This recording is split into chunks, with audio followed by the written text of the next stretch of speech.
Muy buenas y bienvenidos de nuevo a vuestro taller. Hoy tenemos aquí un comentario de Canoirós, un seguidor del canal, que nos pide que hagamos un vídeo sobre el calibre.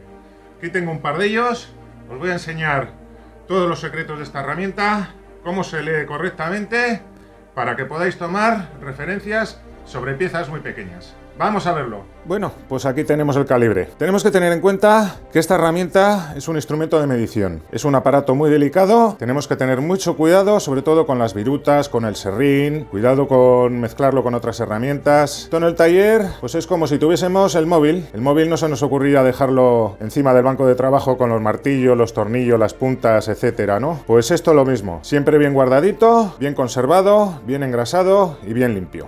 Este instrumento nos da la posibilidad de tomar tres tipos de medidas. Como vemos, aquí tenemos una morsa para tomar medidas exteriores. Aquí lo vemos en este caso, se haría de esta manera. Ahí tendríamos la medida exterior o el diámetro exterior de este vaso. Después tenemos otra mordaza aquí arriba para tomar medidas interiores. Esta lo haríamos de la siguiente forma. Meteríamos por dentro, tomaríamos así. También tenemos una sonda de profundidades. Esta varilla de aquí, esto se colocaría de la siguiente manera. Colocaríamos en el borde, bajaríamos hasta tocar el fondo y ahí tenemos la profundidad del vaso. Estas son las tres medidas que podemos sacar con el calibre. A la hora de tomar la medida, utilizaremos el botón de deslizamiento. En este caso es automático, tomamos la medida, soltamos y la morsa se queda fija. En este otro modelo, pues es más sencillo. Tomamos la medida, apretamos esta rosca y ya está. Ya la morsa se queda fija y podemos hacer la lectura sin problemas. Y ahora llegamos al cerebro de esta herramienta.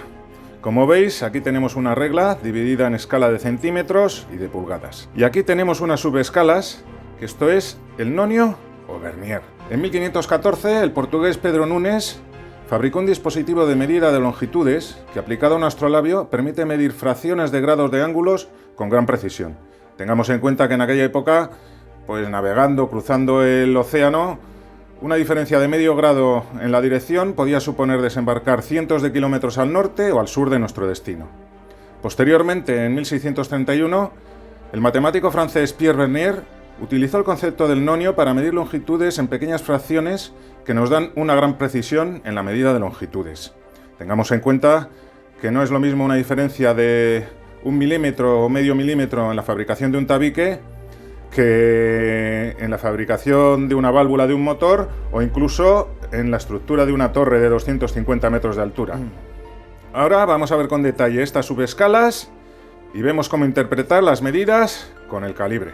Vamos a comenzar interpretando el sistema métrico decimal, el sistema internacional. Lo primero que tenemos que hacer es fijar el cero del nonio. El cero del nonio pasa un poquito de los 2 centímetros. Ya tenemos 20 milímetros completos y un poquito más. Vamos a ver cuánto es ese poquito más. Ahora tenemos que buscar una de las líneas de la escala Vernier que coincida con una de las líneas de la regla. Aquí vemos que el 5 coincide, se pasa un pelín, el 6 coincide pero le falta un poquitín, el de en medio, 55. Tenemos 20 milímetros con 55 centésimas. Os he puesto otro ejemplo, otra medida, vamos a hacerlo de nuevo. Recordar, 2 pasos. Primero, fijar el cero del nonio.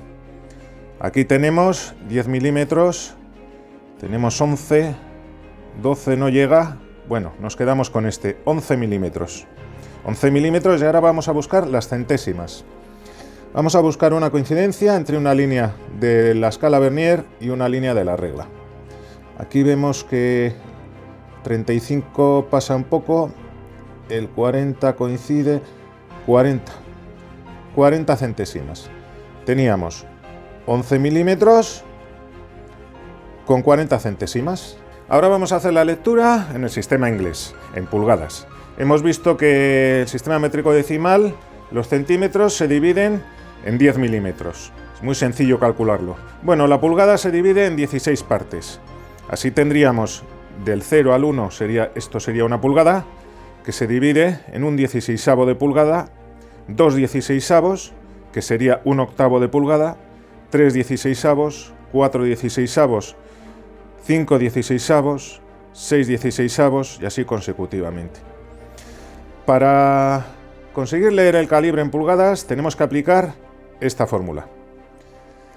tenemos que seguir 3 pasos. El primero es fijar el nonio. Nonio tenemos aquí el 0 y nos pasa, está entre 1 pulgada y 2. Pues nos quedamos con el primer valor, 1 pulgada, a la fórmula. Ahora tenemos que calcular las rayas que hay entre la pulgada y el 0 del nonio. Tenemos una raya, 2 rayas, 2 a la fórmula. Y ahora tenemos que buscar la coincidencia del nonio. Aquí tenemos el 4 se pasa, el 6 no llega, nos quedamos con el 5 a la fórmula. Ya vemos como sacando estos 3 valores, fijando el rango, fijando el nonio y fijando la coincidencia, sacamos los 3 números que aplicamos en la fórmula. Vamos a hacer otro ejemplo. Primer paso, fijar el rango. Aquí vemos que el 0 del nonio está entre 1 y 2 pulgadas, pues nos quedamos con 1 pulgada a la fórmula. Segundo paso, fijar el nonio.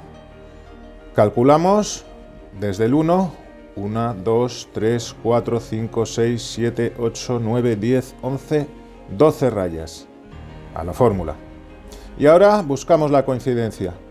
La coincidencia la tenemos en el 3, pues el 3 a la fórmula. Haciendo toda la operación, vemos que tenemos 1 pulgada, 1773.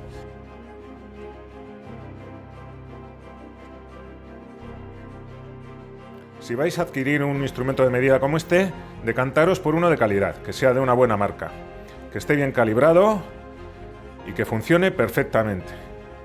Es un aparato que os va a durar para toda la vida. Bien cuidado, es irrompible.